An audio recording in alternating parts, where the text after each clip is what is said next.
Hello दोस्तों, कैसे हैं सब। मैं हिमांशु स्वागत करता हूं आप सबका आपके अपने चैनल कॉमिक वर्ल्ड पर। तो चलिए दोस्तों, शुरू करते हैं राज कॉमिक्स में थ्रिल हॉरर सस्पेंस सीरीज की कॉमिक नरभक्षी संगीत। ये कहानी शायद विचित्र व असत्य हो सकती है, परंतु उनके लिए नहीं जो ऐसी वास्तविकताओं से गुजर चुके हों। कहानी उन दिनों की है जब अमेरिकी सरकार नए भर्ती सैनिकों को शहर से दूर एकांत में हेलीकॉप्टर द्वारा कूदने का प्रशिक्षण दे रही थी। जेम्स भी उनमें से एक था। उफ, ये एकाएक इतनी तेजी से हवा क्यों चलने लगी। मुझसे पैराशूट नियंत्रण में नहीं आ रहा। गॉड, मेरी सहायता करना। लगता है मैं अपने साथियों से बिछुड़कर अंटेरिया के भयावह जंगलों में दाखिल हो रहा हूँ, जहां चारों ओर मौत ही मौत है। जेम्स एक पेड़ पर फंस गया। यहाँ इंसान तो क्या, परिंदों का भी दूर तक पता नहीं। अंधेरा होने वाला है। नीचे उतरने का मतलब किसी जंगली जानवर की भेंट चढ़ना है। मैं रात पेड़ पर ही गुजार देता हूँ। खोजी दल मुझे ढूंढ तो जरूर रहा होगा, लेकिन मेरे पेट में जो कुएं चूहे कूद रहे हैं उनका क्या करूं। यकीनन भूखा ही रह सोना पड़ेगा आधी रात के वक्त। सू सू, कैसा है ये अजीब सा संगीत जिसने मेरी नींद में खलल डाल दिया। नंगे धड़ंगे लोग कमर पर खाल ओढ़े हुए एक प्रकार के लकड़ी के बनाए वाद्य यंत्र से अजीब सनसनीपूर्ण संगीत निकाल रहे थे। क्या संगीत है। सचमुच मेरे नाचने की इच्छा हो रही है। क्या करूं, कैसे करूं। डाल पर बैठे बैठे नाचता हूं। बस अब मैं नाचते नाचते थक गया। उफ, लेकिन ये लोग संगीत बंद ही नहीं करते। 4 बजते ही वे काले मानव छटक कर अलग अलग दिशा में जाने लगे। ओह, जान बची। दिन निकलते ही जेम्स पेड़ से नीचे उतरा। मैं इस जंगल का निरीक्षण करता हूँ ताकि बाहर निकलने का रास्ता मिल सके। दूर तक कोई रास्ता नहीं। ऊपर भूखे गिद्ध मंडरा रहे हैं, नीचे मुंह फाड़े हुए नदी। मुसीबत यह है, मुझे तैरना भी नहीं आता। जेम्स ने पॉकेट में से कागज व कलम निकालकर कुछ लिखना शुरू किया। मैं भले मर जाऊं परंतु मेरा यह संदेश अवश्य दुनिया वालों तक पहुंच जाना चाहिए। उसने पॉलिथिन में हवा भरकर उसमें संदेश रखकर उसे नदी के बहाव में छोड़ दिया। इस काम से निपटकर वो जैसे ही पलटा, नहीं, आ नरबक्षी बेलों ने जेम्स की गर्दन को बुरी तरह दबा दिया। ए गॉड, जेम्स मर चुका था। अंटेरिया के जंगल से 200 किलोमीटर दूर एक छोटे से शहर में कार्लो, शेरी, टॉम, रोजर व 2 लड़कियां सूमी और नैसी ऑर्केस्ट्रा पर नई नई धुनें निकाल रहे थे। मुझसे कोई नई धुन नहीं निकल रही। हमें कैसेट रिकॉर्डिंग करवानी है। नई धुन नहीं निकली तो कैसेट मार्केट में नहीं बिकेगी। शेरी फिर कोशिश करता है। क्षमा चाहता हूँ दोस्तों, गिटार पर कोई नई लहर नहीं निकल रही। मेरे पास एक आइडिया है। जल्दी बोलो। क्यों ना हम समुद्र पर चलें, वहां टॉम के स्टीमर पर बैठकर ट्राई करें। कुछ ही देर बाद 6 दोस्त स्टीमर पर थे। पता नहीं क्यों तुम लोग धुन निकालने में कामयाब नहीं हो पा रहे। सहसा टॉम, सुमी, नैसी देखो, एक फूली हुई पॉलिथिन जिसमें कुछ दिखाई दे रहा है। पॉलिथिन को निकालकर खोला गया। मैं अंटेरिया के जंगलों में फंसा हुआ एक असहाय इंसान हूँ। मैंने यहाँ एक ऐसा संगीत असभ्य लोगों को एक प्रकार के लकड़ी के वाद्य यंत्र से बचाते देखा है, जिससे सुनने वाला नाचने लगता है। मैं इतना जानता हूँ, जब तक वो संगीत बजता रहा मैं नाचता रहा। और अगर उस संगीत को कोई समझ ले या उस वाद्य यंत्र का प्रयोग करे तो यकीनन वो दुनिया में नाम के साथ साथ करोड़ों रुपए का मालिक बन जाएगा। मुझे उम्मीद है। मैं भूखा मर जाऊंगा, लेकिन मरता हुआ इंसान कभी झूठ नहीं बोलता। जेम्स। क्या। शेरी, क्या बोलते हो। मैं तो तैयार हूँ। झूठ नहीं है। वैसे भी हम लोग खाली घूम रहे हैं। कैसेट रिकॉर्डर में भी 20 दिन बाकी हैं। हाँ। निश्चित समय पर उनका स्टीमर समुद्र का सीना चीरते हुए आगे बढ़ने लगा। काफी देर की यात्रा के बाद स्टीमर अब एक नदी में पड़ रहा था। अंटेरिया का जंगल यहाँ से करीब 100 किलोमीटर दूर रह जाता है। मेरा एक सुझाव है। अगर कोई वापस जाना चाहे तो जा सकता है। हो सकता है यहाँ मौत का तांडव नृत्य हो। तुम शायद हम दोनों लड़कियों को कमजोर समझ रहे हो, इसलिए ऐसा कह रहे हो। टॉम, मैं अच्छी तरह जानता हूँ वो संगीत तुम चुराकर अकेले दुनिया में मशहूर होना चाहते हो, मगर हम सब ऐसा नहीं होने देंगे। स्टीमर उन्होंने नदी में छोड़ दिया। 30 किलोमीटर का सफर तय करने के पश्चात हम अपनी मंजिल पर होंगे। रात हो चुकी थी। वहीं जंगल में बारी बारी से चौकीदारी करके रात गुजारने का फैसला किया गया। घोड़े बेचकर कोई मत सोना, मेरे बाद शहरी चौकीदारी करेगा। ऊ, ऊ, ऊ। शहरी सावधानी से, इस जंगल में जानवर कुछ ज्यादा ही हैं। एकाएक वहां काले रंग का आदमी प्रकट हुआ। कौन हो तुम। काले आदमी ने बाएं फैलाकर शहरी को अपने पास बुलाने का इशारा किया। आ रहा हूं मैं। जैसे ही शहरी काले आदमी के पास पहुंचा, उसने शहरी के गाल पर जोरदार थप्पड़ जड़ दिया। ताक आ शहरी हवा में उछलकर अपने दोस्तों के ऊपर जा गिरा। यह क्या बदतमीजी है। मेरी नींद क्यों खराब कर दी। क्या हुआ शहरी। एक काले आदमी ने मुझे बुलाकर थप्पड़ मारा और मैं हवा में उछलते हुए तुम लोगों के ऊपर गिर गया। झूठ बोलते हो तुम। कोई भला ऐसा क्यों करने लगा। शहरी ने अपना गाल दिखाया। शायद मैं झूठ बोल रहा हूँ, ये देखो। नहीं, ये झुठलाया नहीं जा सकता। शहरी के गाल पर काले आदमी के हाथ की पांचों उंगलियां छप गई थी। फिर कोई खास घटना नहीं घटी और सुबह हो गई। अपना सामान भूलना नहीं। नक्शे के अनुसार अंटेरिया का घना जंगल 50 किलोमीटर के क्षेत्र में फैला हुआ है और अंटेरिया से हम केवल आधा किलोमीटर दूर हैं। और कुछ ही देर बाद अब हम अंटेरिया के जंगल में हैं। सर्वप्रथम हमें रहने के लिए स्थान ढूंढना होगा।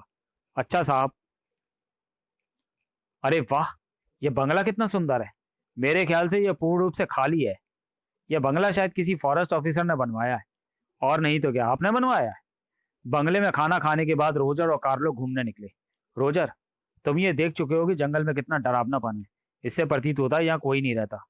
तुम्हारा मतलब वो संदेश झूठा था। झूठा भी नहीं कह सकते, परंतु हमें यहाँ हुए 4 घंटे हो गए हैं। ऐसा कोई भी तथ्य सामने नहीं आया जिससे कोई सत्यता नजर आती हो। अरे ये क्या टकरा है मेरे पांव से। मानवीय कंकाल। अंगूठी पर जेम्स लिखा है। उस संदेश पर भी यही नाम लिखा। दोनों वापस बंगले पर पहुंचे। कहाँ गए थे तुम लोग? चाय कब से तुम्हारा इंतजार कर रही है। मौत की शक्ल देखकर आ रहे हैं। कार्लो ने जेम्स के विषय में बता दिया। साथ में खूनी को सूमी को अंगूठी भी थमा दी। तो ये उसी जेम्स की अंगूठी है। हो सकता है हम भी ऐसी ही किसी मौत के भागीदार बन जाएं। और रोजर, बेकार की बातों में वक्त बर्बाद ना करो। हम सब थके हुए हैं, इसलिए अभी तो सोएंगे और सुबह उठकर उस संगीत की तलाश करेंगे। और आधी रात होते ही बंगले से दूर जंगल में संगीत लहरी ने बंगले के 6 मेहमानों को जागने के लिए विवश कर दिया। ये कैसा संगीत है जो नाचने को मजबूर कर रहा है। नाचना शुरू करो। सुबह के 4 बजे तक वह संगीत बजता रहा और वे नाचते रहे। अब हम थक गए, मुझे तो नींद आ रही है। और फिर 3 दिन तक ऐसा ही होता रहा। हर रात 12 बजते ही वे संगीत की लहरी पर नाचना शुरू करते और सुबह 4 बजे संगीत रुकने पर थककर सो जाते। रात के संगीत ने हमें कुछ सोचने का अवसर ही नहीं दिया। इस आश्चर्यजनक संगीत के बजते ही सब अपनी सुध-बुध खो बैठते हैं और ऐसे में संगीत को समझना असंभव है। कार्लो, इस संगीत को हम कभी नहीं समझ सकते। अब केवल एक ही उपाय है। हम आज रात को उन जंगलियों के पास जाएंगे और उनसे यह अनोखा वाद्य यंत्र छीन लाएंगे। मगर मैं जानता हूं रोजर, तुम क्या कहना चाहते हो। हम वहां कानों में रुई डालकर जाएंगे संध्या को। कार्लो, तुमने देखा ये लताएं चल रही हैं। आश्चर्य है, आज तक ना मैंने देखा ना कहीं सुना। टॉम, रोजर, सुमी, नैसी, इधर आओ। देखो, पेड़ की लताएं अपने आप इधर से उधर हो रही हैं। कहाँ चल रही हैं लताएं? हमें तो ऐसा कुछ दिखाई नहीं दे रहा। मैं कतई मजाक नहीं कर रहा। ठीक है, वापस चलो। शहरी ने जैसे ही वापस जाने के लिए पैर घुमाया, उसके गले से चीख निकल गई। आ आ नहीं। रोजर ने शिकारी चाकू निकाल लिया था। मुझे छुड़वाओ। चाकू से बेल काटनी जरूरी है। बेल कटते ही आई। कमाल है, बेल करा भी रही है। देखो, बेल में से खून बह रहा है। चारों कान खोल कर सुन लो। हम दोनों अब यहाँ 1 मिनट भी नहीं रहेंगी। तुम्हारा कसूर नहीं। औरतों का दिल सदैव कमजोर होता है। हमें अपने आप को लाश में बदलने का शौक नहीं है। सुनो, इस वक्त रात हो चुकी है। जाना ठीक नहीं। आज रात हम आखिरी कोशिश कर लें, फिर सुबह चल देंगे। तत्पश्चात उन लोगों ने अपने कानों में रुई डाली और 12 बजने का इंतजार करने लगे। 12 बजते ही 6 मशालें लेकर संगीत की आवाज की दिशा की ओर चल दिए। और कुछ ही देर बाद उनकी आंखों के सामने जो दृश्य था, उसने उन्हें आंखें मलने पर मजबूर कर दिया।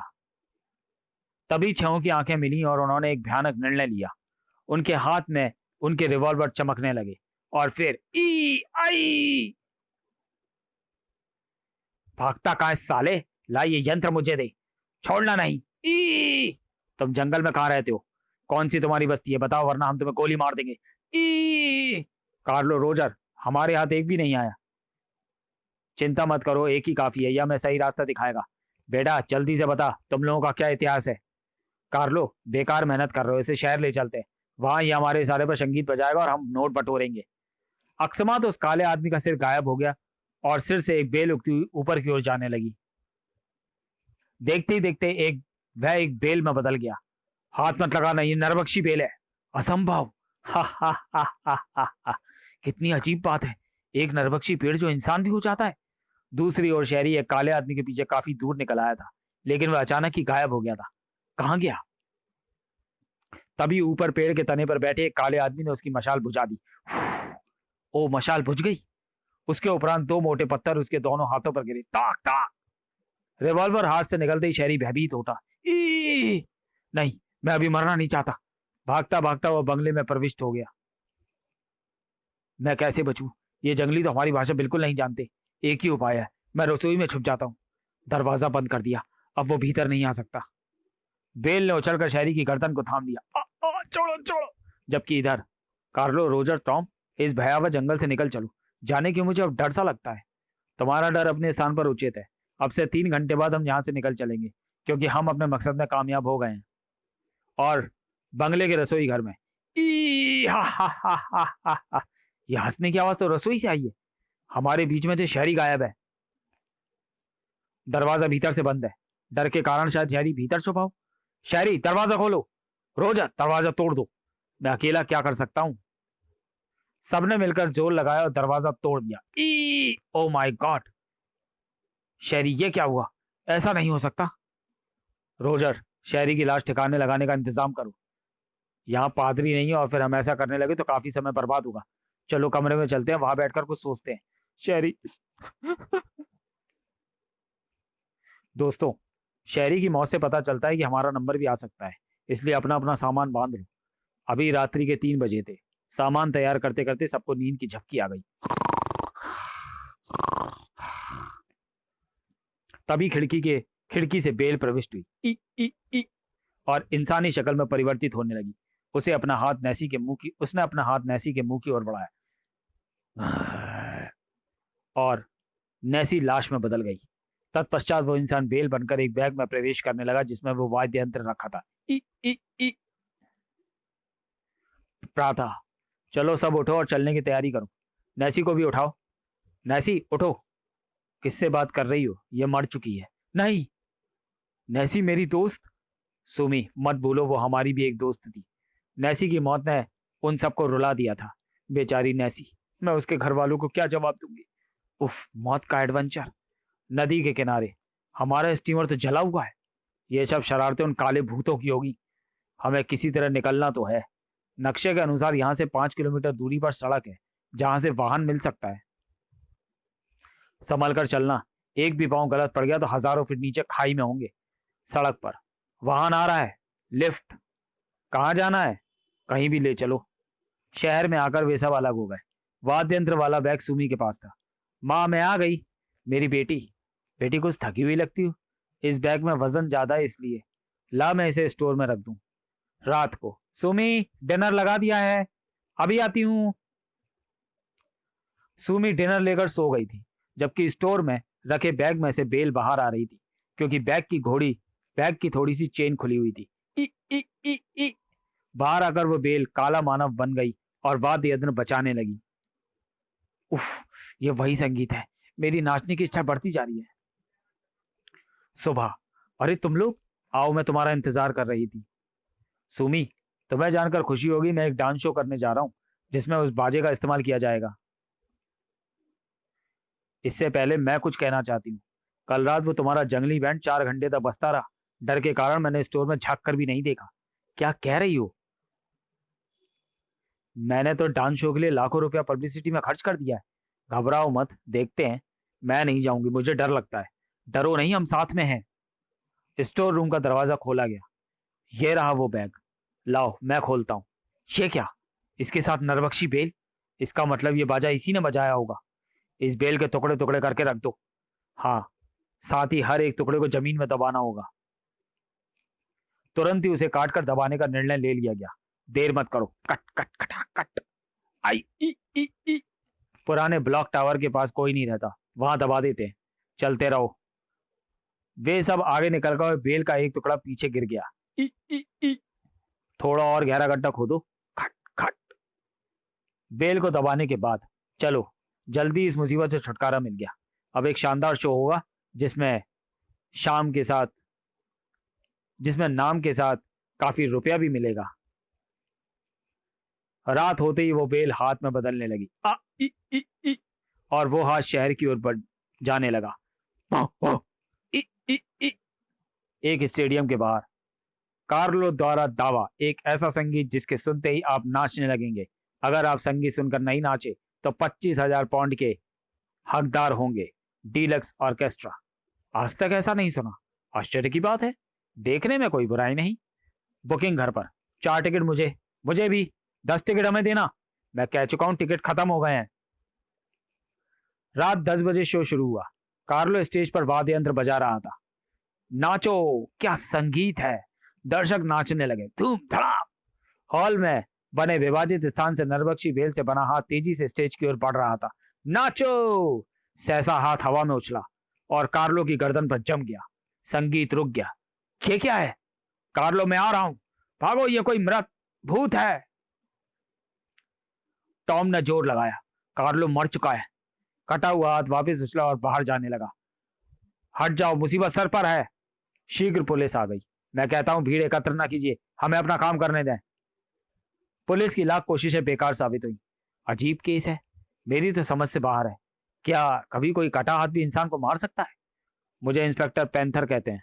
मैं जिस अपराधी के साथ चिपकता हूं उसका जोंक की तरह सारा खून निचोड़ लेता हूं।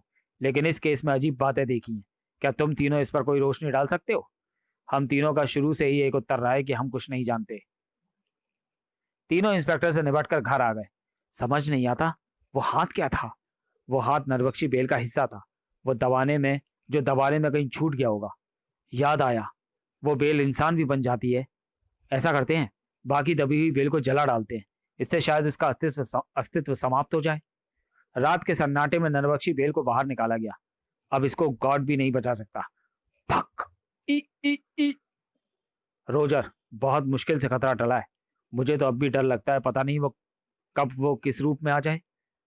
सुनो, वो वाद्य यंत्र किसके पास है? मैंने अलमारी में बंद कर दिया है। फिर टॉम दोनों से विदा लेकर अपने घर जाकर सो गया। सी ई, ई, वो हाथ अलमारी खोलने लगा। फिर आ गया, मैं अभी इंतजाम करता हूं। टॉम ने अपने नजदीक रखी एसिड की बोतल उठाई और ई, ई, ई। हाथ बुरी तरह जल चुका था। अचानक हाथ हवा में उड़ता हुआ टॉम की गर्दन पर चिपक गया। नहीं। दूसरी तरफ, हेलो, मैं रोजर बोल रहा हूँ। आश्चर्य होगा, आपको इतनी रात को जगाना पड़ा।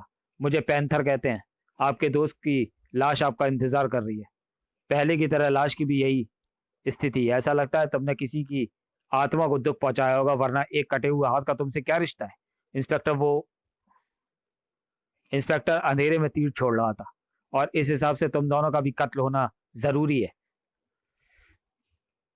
अगर तुम लोग अब भी सच्चाई बता दो तो मैं तुम्हें बचाने का यत्न करूंगा। हमारा पहले वाला ही जवाब है। ठीक है, कभी मेरी आवश्यकता महसूस हो तो जरूर याद करना। सलाह के लिए शुक्रिया। रोजर, सोचो, यदि वो यंत्र इंस्पेक्टर के हाथों चढ़ गया तो एक नई कहानी आरंभ हो जाएगी।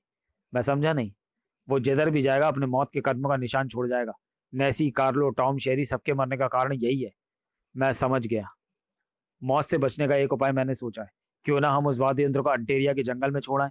हो सकता है मौतों का सिलसिला रुक जाए। यकीनन तुम्हारा कहना उचित है, किंतु इससे पहले टॉम के कमरे से यंत्र लाना होगा। रात को होगा तो इसी अलमारी में यही होना चाहिए। सहसा लाइट जल उठी। इंस्पेक्टर, क्या ढूंढ रहे हो? कहीं इसे तो नहीं? इंस्पेक्टर, तुम्हारे पास ये?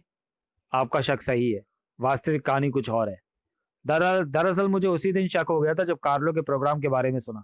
मैंने सोचा कार्लो के पास ऐसी कौन सी जादुई चीज है जिसे सुनकर इंसान नाचता रहता है। फिलहाल ये अब मेरे पास है। उत्तर में रॉजर ने संक्षिप्त में कहानी सुना दी। बहुत विचित्र कहानी है। इस हिसाब से तुम लोग भी? हाँ इंस्पेक्टर, हमने सोचा इस यंत्र को अंटेरिया के जंगल में छोड़ा है। शायद तुम लोग बच जाओ। इसके उपरांत देर नहीं हुई। सुमी, हेलीकॉप्टर का इंतजाम हो गया है। यह अच्छा हुआ। कुछ घंटों में वे अंटेरिया के जंगलों के ऊपर उड़ रहे थे। जंगल आ गया, इसे फेंक देना चाहिए। उम्मीद है सही स्थान पर गिरेगी। गॉड, अब इसके बाद कोई दुर्घटना ना हो। वापसी में, रोजर, एक कप कॉफी तो पीते जाओ। तुम कहती हो तो मैं इनकार नहीं करूंगा। सुमी, ये क्या, तुम्हारी आंखों में आंसू?